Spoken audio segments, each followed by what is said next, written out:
Alrighty guys, welcome to Napier.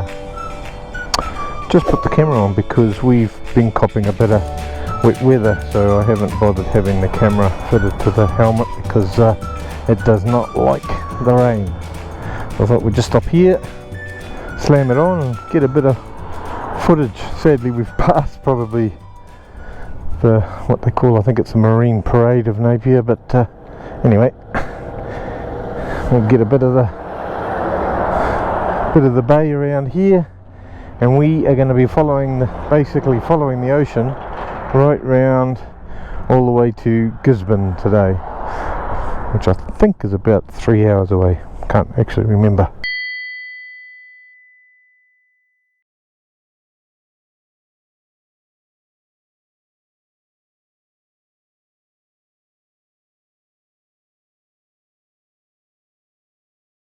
I think we're going to cop a bit more rain today, but doesn't matter. What the hell, let's go this way. I'm picking, so long as we keep the water to our right, we're going the right direction. Reminds me a little bit of Pai here, the Bay of Islands.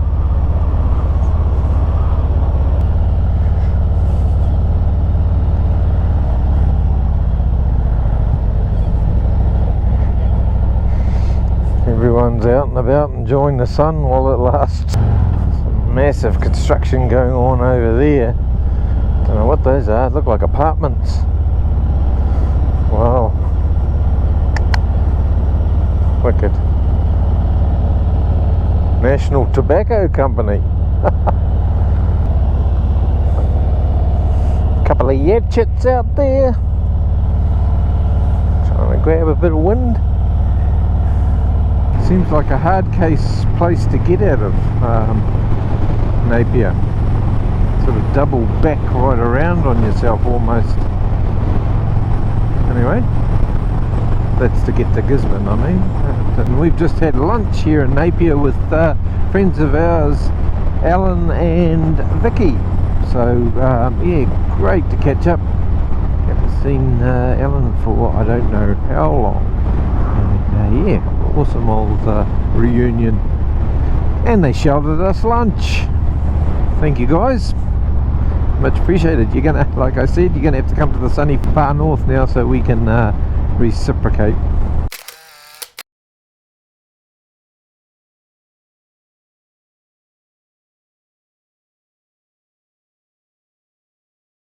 The next day. Morning guys, welcome to Gisborne. I think this is Tuesday morning. Forgotten days already. Life on the road. Who cares what day it is? Anyway, haven't been doing much filming. Unfortunately, the weather has just been a little bit damp for it, and the old GoPro does not like getting moisture inside where I have to take the door off to fit the microphone adapter. Anyway, just sort of take a quick shot of a little abode for the night. Bike's nice and handy to our room. Absolutely hosed down last night, but the bikes were tucked away underneath this veranda, so bloody awesome. Yeah, so me and Bryce have got a big day on the bikes today, which is friggin' great. It's 8 hours on the bike, so add another 2 to 3 hours for just stopping and lunch, so that's it'll be close to a 12-hour day. Final destination for today is Hamilton, so we're going to go up around the East Cape today, so big day, big ride.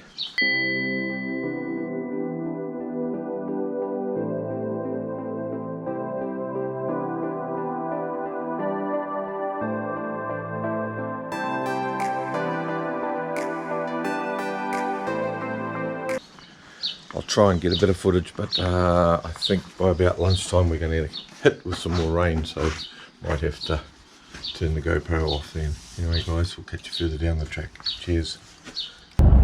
Just shoot down here, a bit of a detour just to check out the beach. So this is where we spent the night. Bloody lovely. Hope the camera is getting it. Oh, just a lovely little rollers coming in. Awesome. Bryce is probably wondering, what the hell is Nigel doing? So first stop this morning is going to be Tolaga Bay. Just go out there, and there's a big long jetty from memory out that way, so we might just go out for a bit of a look-see. Check it out. This is the port of Gisborne.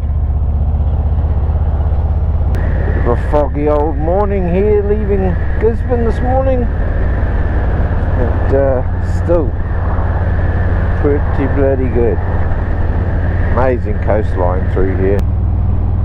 Patapodi. Seasonal speed limit. Beautiful bays through here. I notice there's along this coastline there seems to be a lot of reefs. Don't know if the camera is high enough to see it, but yeah. So it's not like the places you'd want to really come in on a boat unless you friggin' really knew the place and knew what you were doing. Because yeah, there seems to be a constant break a couple of 100 meters out there on a reef. Wouldn't want to hit that in a boat. Massive big cruise liner by the looks out at sea there. There was one in Napier, one or two actually, in Napier when we were there yesterday. So there's quite a few cruise liners doing the rounds around New Zealand at the moment. The old tourist bloody industry will be enjoying that.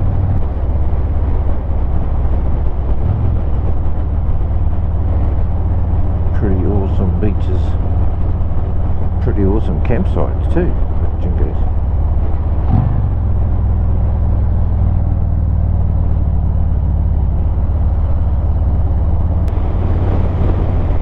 Our camp is all set up for Christmas along here. Awesome.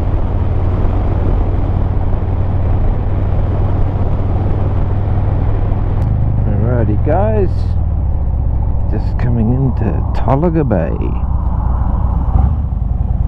Go and check out the historic wharf. Must have been slippery here last night. Looks like some guys lost a bit of traction. Righty, here it is. Bloody old Tolaga Bay. I wonder if we can go out on the bridge. I bet not.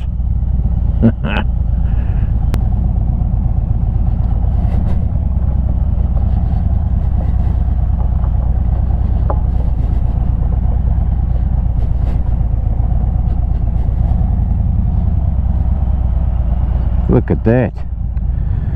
Bloody lovely.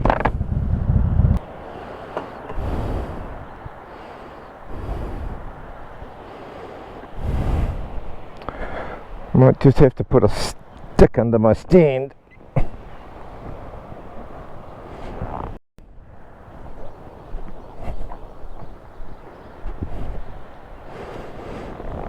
That was f***ing awesome. Yeah, wasn't it, eh? Yee-hee.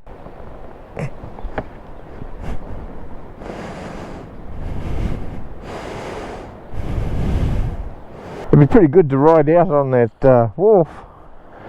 Turning around might be an issue though, doesn't? No, I don't think it's very wide.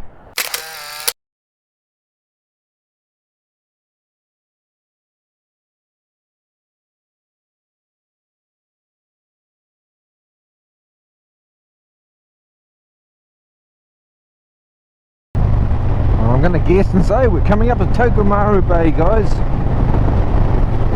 It's pretty bloody nice down there. If you don't like corners, guys, this is not the road for you. It's a ripper. So we're hoping to get some brekkie here somewhere.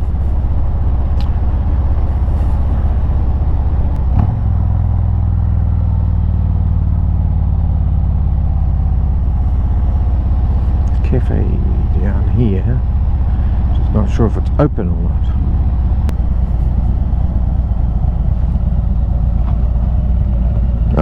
Wednesday to Sunday.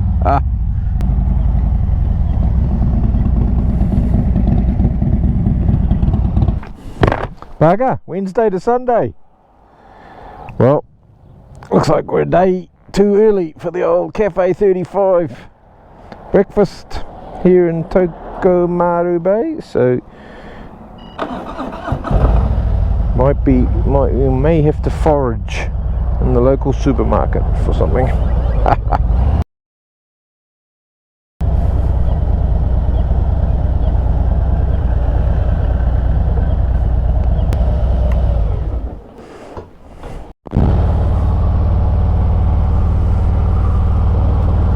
Tokomaru Bay.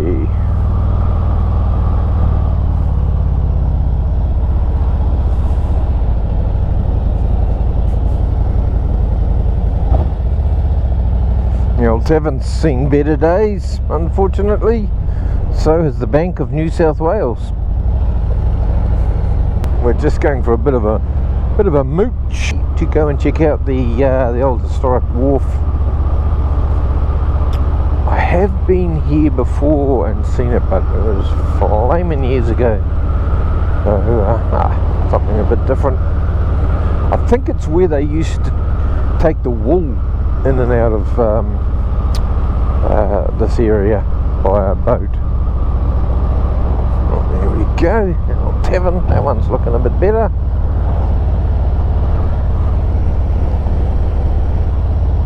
So there's that reef I was talking about that seems to run all the way along this coastline. Oh well, there's the old wharf.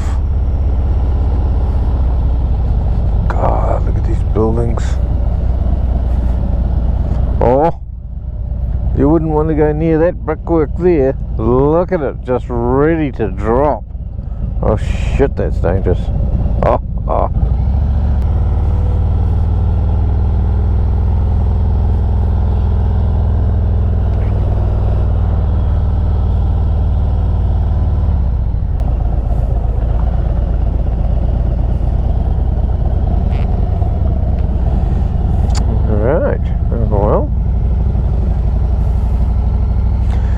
So there's that big concrete bloody structure up the back there. It's got 1917 on it.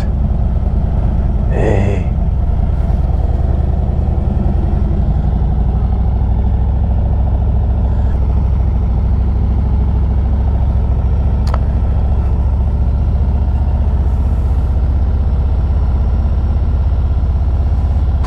Smells a bit bloody fishy around here. Remnants of a truck down there, that's a worry.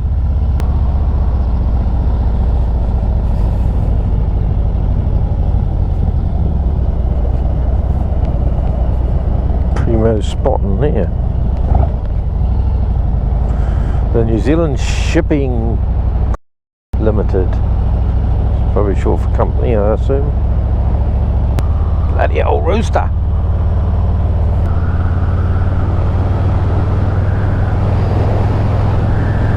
Alrighty. Neat little shacks in there.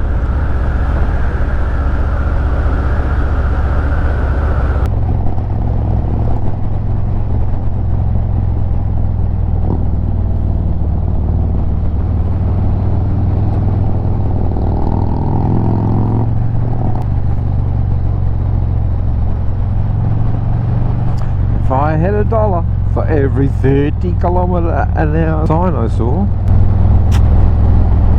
I'd be a rich man. Probably spend it on fixing these roads up.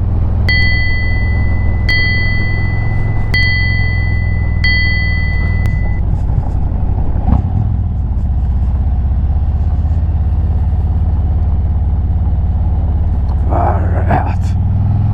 I've been in friggin' Mexico. Look at the state of this. Obviously been a bit of a slip through here. Just a bit of one.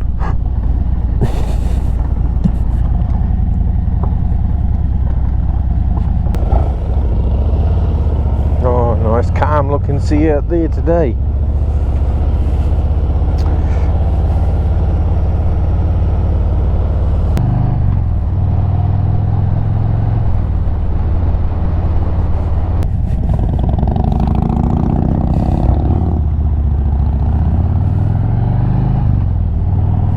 Righto.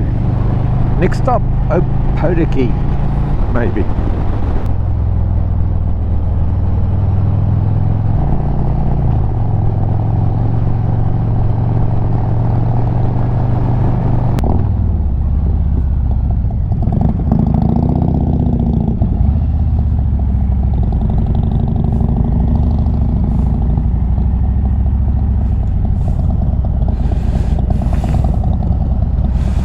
Alrighty, not a bad view up here. Yes.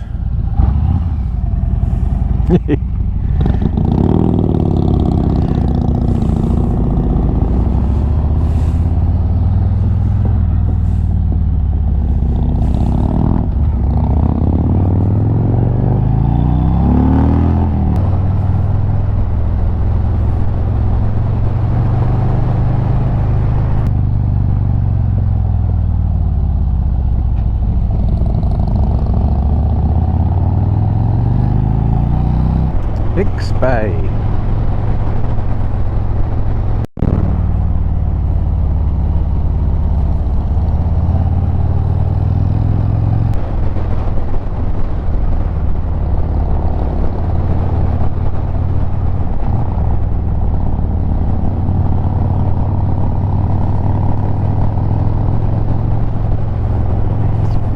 This is just friggin' epic. The corners just don't end.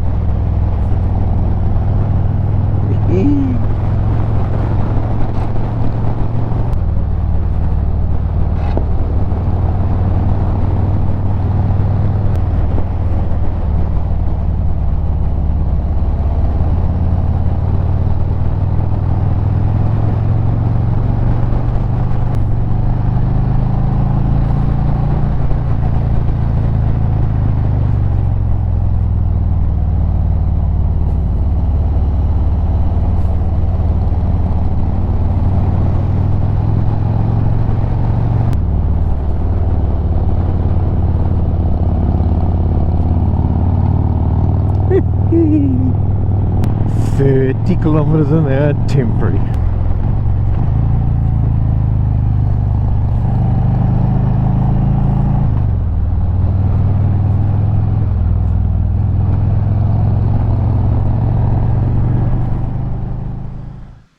Hi guys, unfortunately this is the end of this video and our far north ride series.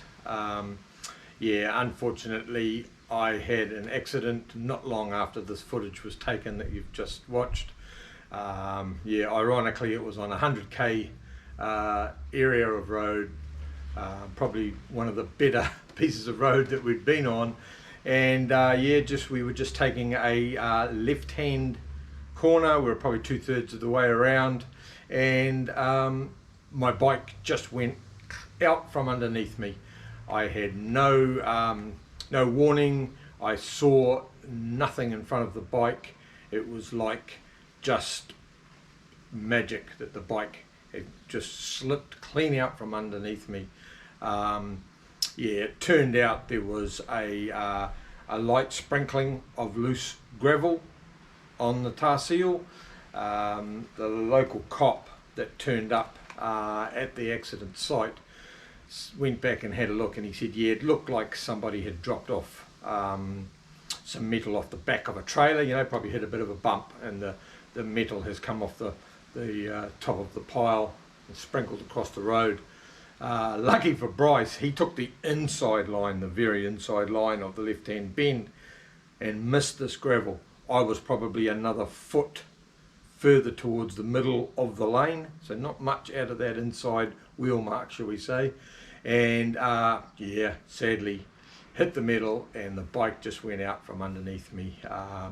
Yeah, so it shot sideways, high-sided me clean through the air, and yeah, landed in a big heap on the side of the road. Yeah, bit of a worry. Of course, this was about half an hour out of Hicks Bay, where there is just no phone reception, as it turns out. We had plenty of people stopping to help, but no one could make a phone call to call any emergency services. which, like I say, was a bit of a worry. I was very lucky. One of the first vehicles to stop was a lady and her husband and their family, and she was an ICU nurse from Gisborne Hospital. So she saw me lying on the road and just came straight over and took care of me, thank goodness, you know, dealt with my pain, and just kept the mosquitoes off my face, held a towel over me for I don't know how long to keep the sun off my face, and then would you believe it actually started to rain, so then she arranged a umbrella over me, laid on the ground so that I wouldn't get wet from the rain. Another stroke of luck, the lady that was in the house, that lived in the house down the road, she knew where there was reception, so she went back to where she knew there was reception on her phone. She organised all the emergency services. I think we might have had the fire brigade turn up, definitely an ambulance, I think from Hicks Bay, and then finally a helicopter turned up and took care of me. Yeah, so all in all, bit of a shock to the system. This is definitely an outro I had hoped I'd never have to make, but unfortunately these things happen. I've got to say, I've already mentioned the nurse Annalise and her husband Joe that stopped to help me. Those guys were amazing. The lady Glenys from the house, she was just brilliant. She got all the emergency services coming and was on top of all that. I was lying flat on my back, unable, well, not wanting to move. I had pain all down my neck, down the shoulder, and down my ribs. I had a bung thumb, and so, you know, no one wanted to move me just in case there was the dreaded spinal injuries. Thankfully there wasn't. The injury list is broken collarbone, fractured shoulder blade, 9 fractured ribs down my right side, the old right elbow took a bit of a hit, and my left thumb was fractured. Yeah, so other than that, I got away with it pretty lucky. Just to give you an idea of how things played out, I think it was about 2 hours before I was actually put on a stretcher and taken away in the ambulance. They took me down the road not far from Memory and then took me from the ambulance into the helicopter. Man, the medic on that helicopter was just an absolute professional. Those guys are worth their weight in gold. He did ask me if I wanted to have my leathers cut off to ease me onto the stretcher. I said, oh no, I'd prefer the leathers stayed in one piece. Probably about a minute later I was regretting that decision big time. They had to twist me over or lean me over onto my right side to get half of the stretcher underneath me and then lean me back onto my other side to get the other half under. Yeah, very uncomfortable situation that was, but saved my leathers. I've got to say, when I got to Whakatane Hospital, where I spent the next 2 nights, they asked me there if I was had any great connection to my thermals that I was wearing and my Harley Davidson shirt, and I said nope, cut them off. Didn't want to go through that again, so yeah, they cut that gear off me. Like I say, I spent 2 nights in Whakatane Hospital. Those guys looked after me like you wouldn't believe, absolutely brilliant. I had chest x-rays because obviously they were worried about my lungs with the 9 fractured ribs. I had CT scans, I had the lot. That was blimmin' magic. After the second night there, I was asked if I wanted to be transferred to Christchurch Hospital, so yes, I agreed that was a good idea, and was flown to Christchurch for the next 3 nights. And the guys at Christchurch Hospital again were just fabulous and looked after me really, really well. Kept up with those pain meds. I was finally let out of Christchurch Hospital on Christmas Day. at about 8 o'clock at night. So yeah, that was a happy day to finally be leaving the hospital and head home to the family. So yeah guys, that's where we're at the moment. Currently my bike is just waiting to be assessed before we know what the next step is.